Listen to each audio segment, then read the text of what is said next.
Hey y'all, Kelly K Consulting. Long time no talk. And this year just started and it went and then it's almost July, but that's not why I'm talking.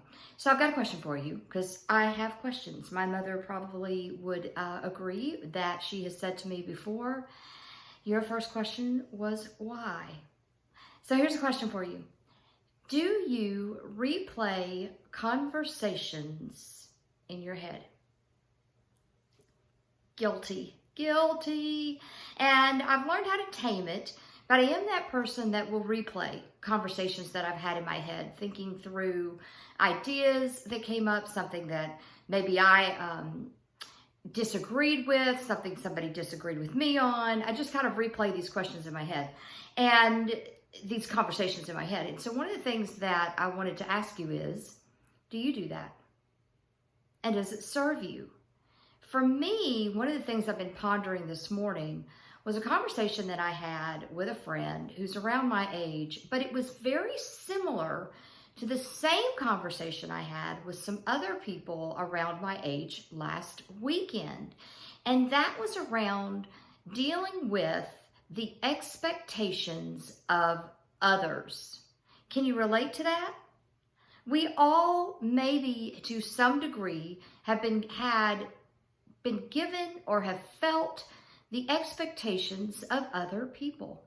So I came home last night from this dinner and I asked my husband, I said, do I try to live up to other people's expectations? And he's like, yeah, no. And I said, do I set my own? He said, yeah, you set your own. And, for some of us, we just set our expectations and the things that we expect out of ourselves at such a level that we often set ourselves up for kind of a fallback or a shutdown. I wonder if you can relate to that. But depending on which side of the fence you're on, I want to ask you if you are living in the vein of the expectations of others, is that the best and highest use of you? Some expectations, I'm going to rephrase it to standards, are good. I remember when I would come home on the weekend from college, my late father would always ask a few questions. One was, how clean is your inside of your car? Because he never thought the inside of my car was clean enough. And two, have you checked your oil lately?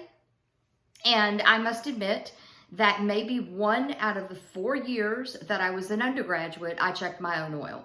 Otherwise, I just kind of kept up with it and went and got regular oil changes. But I knew he would have those standards.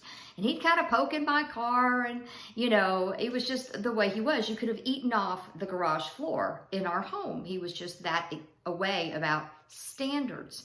But they weren't expectations that I felt like I was going to fail all the time. Did I want my car to look nice? Yeah. Do I still hear kind of his voice in the back of my head about certain things? Sure. But I feel like he was giving me standards to live by that were actually good for me. Take care of your stuff, for example. This video is going way too long, so I'm going to stop here. But what I want to ask you is, if you are living up to the expectations of others, that you will fill in the blank. You will marry and have 2.7 children. You will live in this community. You will do this kind of career, etc. I'm just going to ask you to think about that. And I'm going to tag on one more thing, and that is, it's never too late. It is never, ever too late.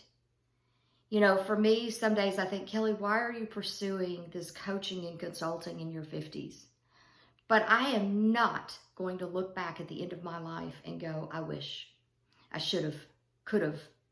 I want to go for it. I want to go for it. And the only person whose expectations I have to live to on that one is mine. And if other people don't like what I'm doing, then I'm not for those other people. You hearing me on that? So I hope that's encouraging to you as we're kind of midweek, getting ready for a long weekend. My goal is to get to the point where I don't live for looking forward to my weekend, that I am working on things and doing projects and things that every day, mostly, it is part of my passion. And that is one of the things that I'm absolutely seeking God on, but I'm also working towards that. And I fail a lot. Part 3 is, think about my next coaching. It starts on July 17. 1 hour on a Saturday for 5 Saturdays, and you are going to come out of that transformed. You're going to come out of it transformed. So I'm going to put a link in this video in the comments so that you've got that info. But just ask yourself today, are you living up to the expectations of others? Or maybe is it time to do a pivot to thinking about what your expectations are? I guarantee you this, when you are living within your passions, within your excitement, within your skills, within all that beautiful stuff that you were created for, that other stuff, it kind of goes away. It doesn't weigh as heavy on you. I know that for sure. I'll see you.